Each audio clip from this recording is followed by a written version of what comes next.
বিল্টু একটি ছোট্ট বাচ্চাকে কোলে নিয়ে বসে আছে, আর একটি বউ বিল্টুর মাথায় হাত বুলোচ্ছে। এই দেখেই শ্রীময়ী আড়াল থেকে বেরোতেই সেই বাচ্চা ও বউ দুজনেই অদৃশ্য হয়ে যায়। সেদিন সন্ধেবেলায় বিল্টু যখন তার ঘরে বসে পড়াশোনা করছিল, তখন তার ঠাকুমা তাকে ডাকে, বিল্টু, ও বিল্টু, তাড়াতাড়ি এদিকে আয়, একবার দেখে যা কে এসেছে। বিল্টু এই ডাক ও কথা শুনে লাফিয়ে উঠে বলে, মা, মা ফিরে এসেছে। এই বলে সে ছুটে ঘরের বাইরে এসে দেখে বলে, এ কি, এটা কে বাবার পাশে দাঁড়িয়ে আছে? এটা তোর নতুন মা। আজ থেকে তুই একেই মা বলে ডাকবি, বুঝলি? একে মা বলে ডাকবো? নতুন মা?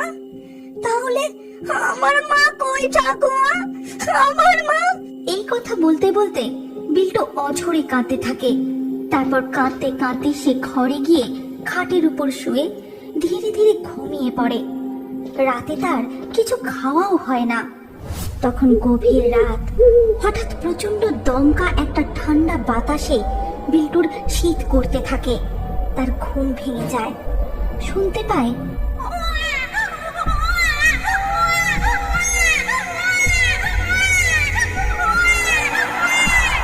বনু, এটা তো আমার বনু কাঁদছে, কিন্তু বনু কোথা থেকে কাঁদবে? ওকে তো চৌবাড়ির বাগানে। মা, দয়া করুন মা, এতটুকু শিশু জ্বরে গা পুড়ে যাচ্ছে, একটা ডাক্তারের ব্যবস্থা করুন মা। বেশি কথা বলো না তো বৌমা। শিশু শিশু তো কি হয়েছে? ও হলো মেয়ে সন্তান, মানে কই মাছের জান। কিচ্ছু হবে না, ওই মন্ত্র পড়া জল এনে দিয়েছি, ওটা খাইয়ে দাও। মা, বিল্টুর বাবাকে অন্তত একটা খবর পাঠানোর ব্যবস্থা করুন। দেখো, আমার ছেলে রোজগারের জন্য দেশের বাইরে গেছে, বেড়াতে যায়নি যে খবর দিলেই ছুটে আসবে। মেয়েকে বরং দুধ খাইয়ে ঘুম পাড়িয়ে দাও। আর সেই রাতেই বিল্টুর বোন একেবারেই ঘুমিয়ে পড়ল, চিরকালের জন্য।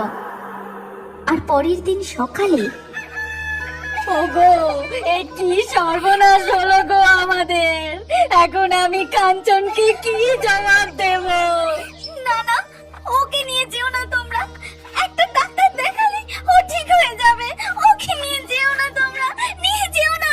তারপর সবাই মিলে ছোট্ট শিশুটির দেহ নিয়ে চৌবাড়ির বাগানে শেষকৃত্য সম্পন্ন করে, অর্থাৎ শিশুটির সমাধি দেওয়া হয়।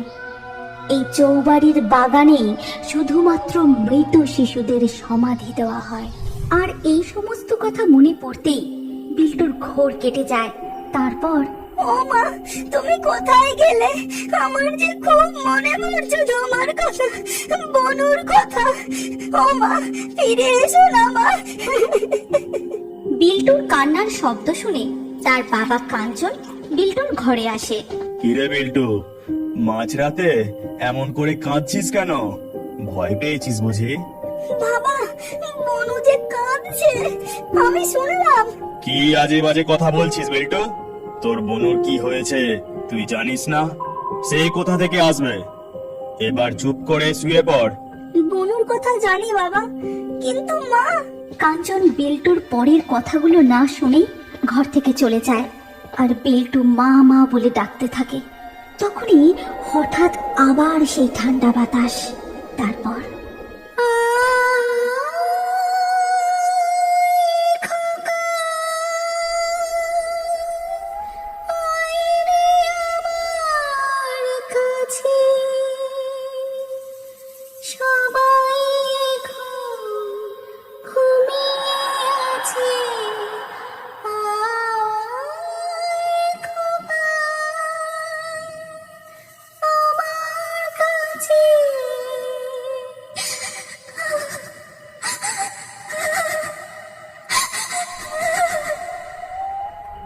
এই গান ও কান্নার শব্দ শুনে বিল্টু ছুটে ঘর থেকে বেরিয়ে যায়। পরের দিন সকালে সবাই বিল্টুকে খুঁজতে খুঁজতে গিয়ে পৌঁছায় সেই চৌবাড়ির বাগানে।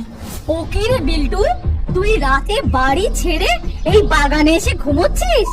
বলি বনু বনু করে কি মাথাটা খারাপ হয়ে গেছে? কি করব বলো তো মা, মেয়েটা মারা যাবার পর কে কারো মাথা খারাপ হয়ে গিয়ে আজও সে নিরুদ্দেশ। এখন কি ছেলেটারও? খুব হয়েছে, এখন চল তো এখান থেকে। মা, আপনারা এগিয়ে চলুন, আমি বিল্টুকে নিয়ে আসছি। এরপর শ্রীময়ী এগিয়ে এসে বিল্টুর হাত ধরতেই একটা দমকা ঝড় ওঠে। তাড়াতাড়ি চলো বিল্টু, ঝড়ে গাছের ডাল ভেঙে পড়তে পারে। তারপর তারা তাড়াতাড়ি বাড়ি ফিরে আসে। আর বাড়ি ঢুকতেই বলছি, মা শ্রীময়ী, তোমার গয়নাগুলো সব আমাকে দিয়ে দাও। আমার গয়না আপনাকে দিয়ে দেবো মানে? দেখো, দিনকাল তো ভালো নয়, তোমরা নতুন বিয়ে করেছো, এই এদিকে ওদিকে বেড়াতে যাবে, যদি সেই ফাঁকে ঘরে চোর ঢোকে। কিন্তু বেড়াতে যাওয়া তো দূর, কয়েকদিন পরেই কাঞ্চন কাজের জন্য আবারও অন্য দেশে চলে যায়। আর তারপরেই সেই রাতেই শ্রীময়ী নিজের ঘরে ঢুকে দেখে শাশুড়ি তার সমস্ত গয়না পরে। মা, আপনি এই সময় আমার খাটে শুয়ে আছেন, আপনার ঘরে ঘুমোতে যাবেন না? না বৌমা, আমি আজ এই খাটেই ঘুমোবো। আমার বিছানায় বড্ড ছাড় পোকা হয়েছে, তুমি বরং ওই মেঝেতে শুয়ে পড়ো। আমি মেঝেতে শোবো? হ্যাঁ, শোবে। আর বিল্টুকে ডেকে দাও, আমার পা টিপে দেবে। ওইটুকু ছেলে না ঘুমিয়ে এই সময় আপনার পা টিপে দেবে? যাও তো যাও, বেশি কথা বলো না। এদিকে তখন বিল্টুর ঘরে আবার সেই ঠান্ডা বাতাস বইতে থাকে। বিল্টু বিছানায় বসে সেই শিশুর কান্না ও গান শুনতে পায়। তারপর মা মা বলে কেঁদে উঠে চৌবাড়ির বাগানের দিকে ছুটতে থাকে। শ্রীময়ীও তার পিছু নিতে নিতে বলে, দাঁড়াও বিল্টু, ছুটো না, পড়ে যাবে, দাঁড়াও, কোথায় যাচ্ছ? কিন্তু বিল্টু দাঁড়ায় না, সে ছুটে চলে যায়। তারপর শ্রীময়ীও সেখানে পৌঁছায় আর আড়াল থেকে দেখে বিল্টু একটি ছোট্ট বাচ্চাকে কোলে নিয়ে বসে আছে। আর একটি বউ বিল্টুর মাথায় হাত বুলোচ্ছে। এই দেখেই শ্রীময়ী আড়াল থেকে বেরোতেই সেই বাচ্চা ও বউ দুজনেই অদৃশ্য হয়ে যায়। তুমি এখানে কেন এসেছো? তোমার জন্য আমার মা বোন দুজনেই চলে গেল। তুমি পচা, খারাপ, খুব খারাপ। শান্ত হও বিল্টু, আমি তোমার কোনো ক্ষতি করব না। আমায় বলো, তোমার মা কোথায়? আমার মা এই চৌবাড়ির জঙ্গলেই থাকে, আর রাত হলে আমায় গান গেয়ে ডাকে। কি আজে বাজে কথা বলছো বিল্টু? তোমার মা নিরুদ্দেশ, এখন আমি তোমার নতুন মা। চলে এসো এখান থেকে। শ্রীময়ী প্রায় জোর করে বিল্টুর হাত ধরে সেই চৌবাড়ির বাগান থেকে তাকে নিয়ে চলে আসে। আর পরের দিন সকালবেলা বিল্টুর ঠাকুমা রান্না করতে করতে বলে, শ্রীময়ী আজ আবার বাপের বাড়ি গেছে। আজও যদি বাপের বাড়ি থেকে আরো টাকা না আনে, তবে আজই ওর শেষ দিন।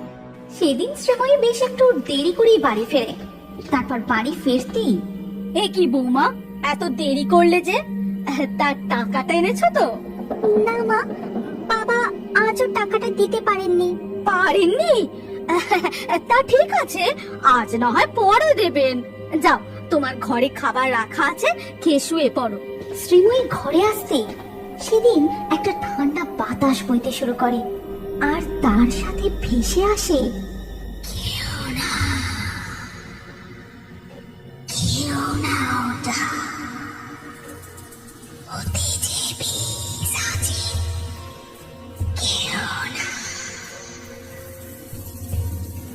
এটা এটা কি বলছে? কেন বলছে? আর খেতেই বা বারণ করছে কেন? ঠিক তখনই কোথা থেকে এক কালো বিড়াল এসে শ্রীময়ীর খাবার খেতে শুরু করে। শ্রীময়ী তাকে তাড়া দিতে যাবে, তখনই বিড়ালটা ছটফট করতে করতে মারা যায়। বিল্টু, বিল্টু, তাড়াতাড়ি ঘরে এসো। কি বলছো বন্ধু মা? ডাকছো কেন? যা বলছি মন দিয়ে শোনো। এরপরই দেখা যায় বিল্টুর ঠাকুমা চুপি চুপি ঘরে ঢুকে। তারপর শ্রীময়ীকে ঠেলা দেয়, নাকের সামনে হাত রেখে দেখে মরেছে, মরেছে, এটাও মরেছে। এবার এটাকেও ওই কেকার পাশে পুঁতে দেব। অবশেষে শ্রীময়ীকে নিয়ে তার শাশুড়ি চৌবাড়ির বাগানে পৌঁছায়। তারপর গর্ত খুঁড়তে শুরু করে, আর গর্ত খুঁড়তে খুঁড়তে বলে, বাবা টাকা দিতে পারেনি। ঠিক আছে, তোর বাবা পারেনি তো অন্য মেয়ের বাবা দেবে। আমি আবার ছেলের বিয়ে দেব। তখনই হঠাৎ করে দমকা ঝোড়ো বাতাস বইতে শুরু করে। তারপরেই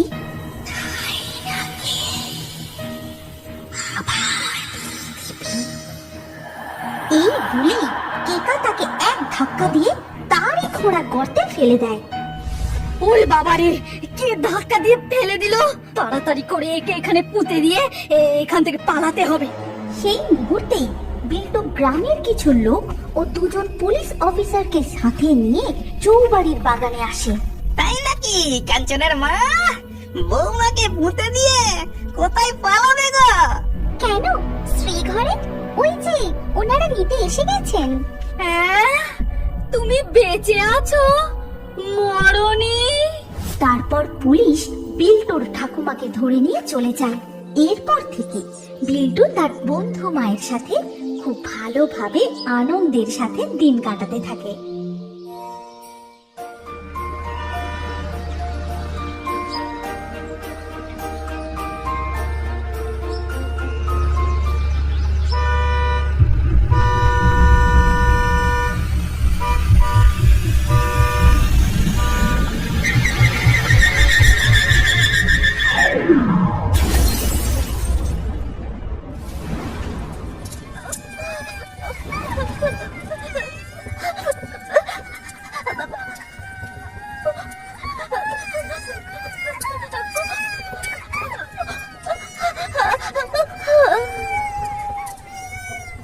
তখন রাত প্রায় 12টা।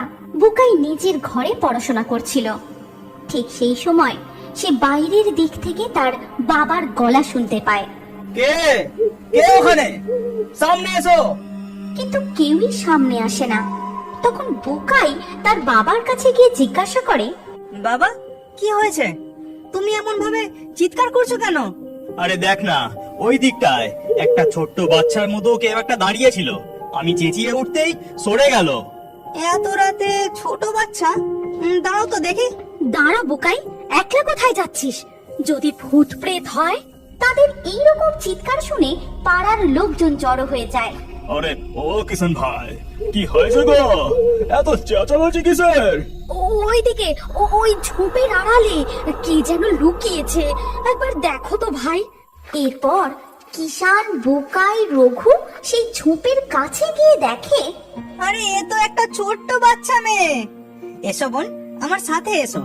তোমার সাথে কে আছে? মানে কার সাথে এখানে এসেছো?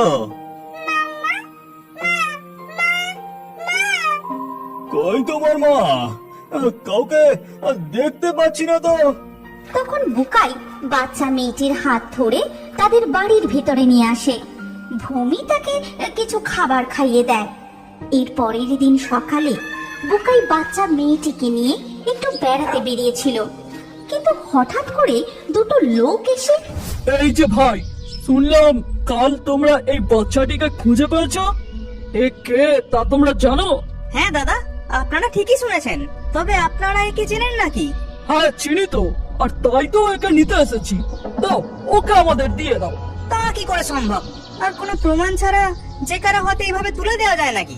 এই কথা বলে বুকাই তাড়াতাড়ি পা চালিয়ে সেখান থেকে চলে যায় এবং বাড়ি ফিরে আসে। তারপর সারা দিন নিশ্চিন্তে কেটে যায়। রাতে ভূমি বাচ্চা মেয়েটিকে ঘুম পাড়িয়ে দিয়ে সেও ঘুমোতে চলে যায়। এরপর রাত গভীর হতেই এই, তাড়াতাড়ি করে মেয়েটাকে নিয়ে পালাতে হবে। চল, ওকে কোলে তুলে নে। কিন্তু তখনই কেউ যেন তার মাথায় সজোরে লাঠির বাড়ি মারে। আহ! আরে তুই পাগল হয়ে গেছিস নাকি? আমায় মারলি কেন? দ্বিতীয় লোকটি কিছু বলতে যাবে তার আগেই কেউ যেন তাকে তুলে আছাড় মেরে ফেলে দেয়। আহ! উহ! ওরে বাপরে, কি সব ভুতুড়ে কাণ্ড হচ্ছে রে। তারপর তারা দেখে একটি সাদা শাড়ি পরা ঘোমটা দেওয়া মহিলা দাঁড়িয়ে আছে, আর দুটি কঙ্কালের হাত তাদের দিকে এগিয়ে আসছে। ওরে বাবা, এই মহিলাটি আবার কে? এটা কি ভূতের বাড়ি না কি রে? চল পালা এখান থেকে। এরপর তারা পালাতেই সেই ঘোমটা পরা মহিলা খিলখিল করে হেসে ওঠে।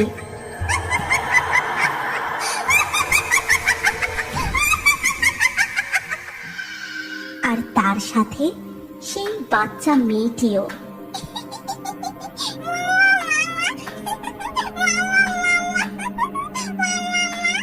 ততক্ষণে ভূমির ঘুম ভেঙে যায়, আর সে মেয়েটিকে ওইভাবে একা একা হাসতে ও আনন্দ করতে দেখে খুব ভয় পেয়ে যায়। তারপর মেয়েটির কাছে গিয়ে জিজ্ঞাসা করে, তুমি এমন করে কার সাথে কথা বলছো? কার সাথে খেলা করছো সোনা?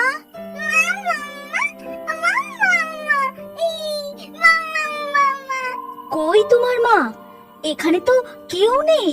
তখন বাচ্চা মেয়েটি সামনের দিকে আঙ্গুল তুলে আবারও হাসতে হাসতে বলে,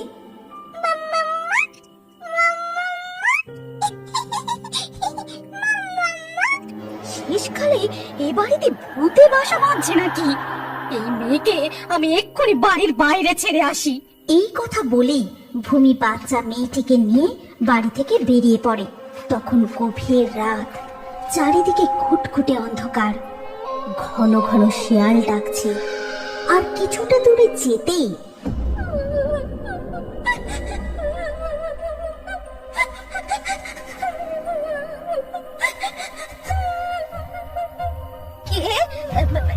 এখানে কে কে কাছে?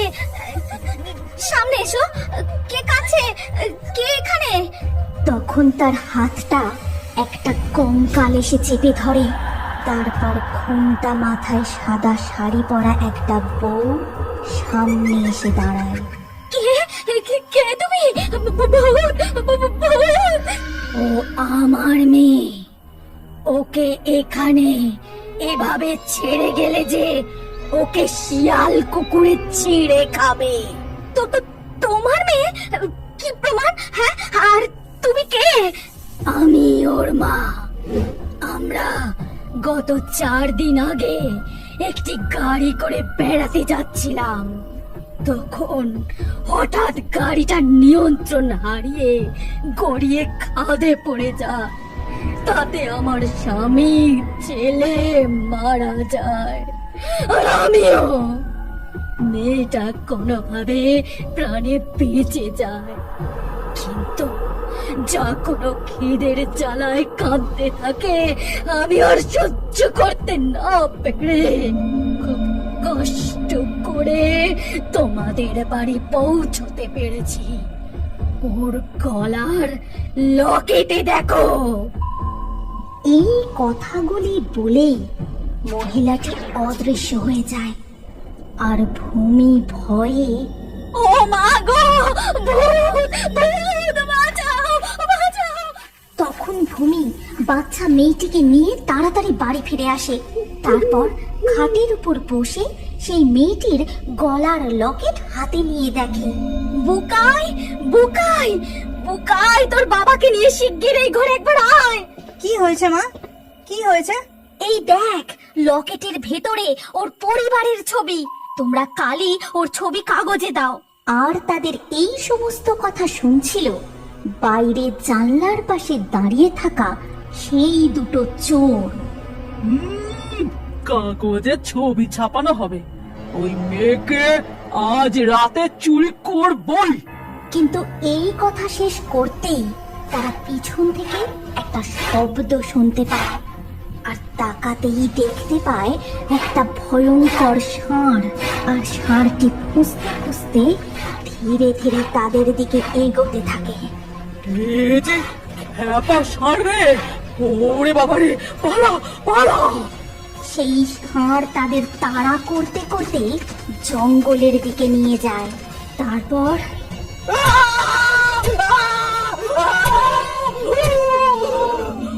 শোনা যায় অজস্র শিয়ালের ডাক। কি ভয়ঙ্কর সেই ডাক!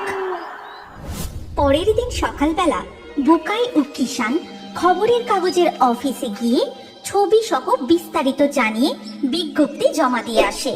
এরপর আরো বেশ কিছুদিন কেটে যায়।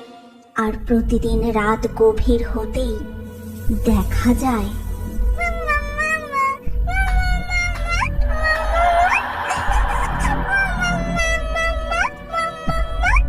ওরে বাবারে, ওই ভূতটাই এসেছে। শেষকালে আমার বাড়িতে কিনা ভূতে বাসা বাঁধলো। এই মেয়ে কবে যে যাবে। এরও কিছুদিন পর একদিন সকালবেলা কিষান তখন তার বাড়ির উঠানে বসে কাগজ পড়ছিল। নমস্কার, আমি ললিতা মুখার্জি। আমি পূজার মাসি, মানে যে মেয়েটির ছবি আপনারা কাগজে দিয়েছেন। এই যে পূজার সমস্ত ডিটেলস। সমস্ত কিছু ডিটেলস দেখার পর কিষান তার বউ ভূমি ও ছেলে বুকাইকে ডাকে। কই গো বুকাইয়ের মা? বুকাই, তোমরা একবার তাড়াতাড়ি এদিকে এসো। কি হয়েছে কি? এত ডাকাডাকি করছো কেন? যা তো বুকাই, ছোট্ট মেয়েটিকে অর্থাৎ পূজাকে এখানে নিয়ে আয়। আর শোনো গিন্নি, ইনি হলেন ওই ছোট্ট মেয়েটির আপন মাসি। সমস্ত কিছু তথ্য প্রমাণ নিয়েই এখানে এসেছেন। দেখুন, আপনাদের বাড়ি আসার আগে আমি থানায় গিয়ে আপনাদের ব্যাপারে সমস্ত খবরাখবর নিয়েছি এবং ওনাদের সাথে করে এখানে নিয়ে এসেছি। এরপর পূজার মাসি ললিতা উপযুক্ত তথ্য প্রমাণ সহ পুলিশের উপস্থিতিতে বাচ্চা মেয়েটিকে নিয়ে ফিরে যায়। আমাদের গল্প এখানেই শেষ হলো। আপনার যদি আমাদের এই গল্প ভালো লাগে তাহলে এই ভিডিওটি লাইক অবশ্যই করুন। আর এখন আরো একটি মজাদার নতুন কার্টুন দেখার জন্য স্ক্রিনের উপর এই ভিডিওতে ক্লিক করুন আর আমাদের চ্যানেলটি তাড়াতাড়ি সাবস্ক্রাইব করে নিন।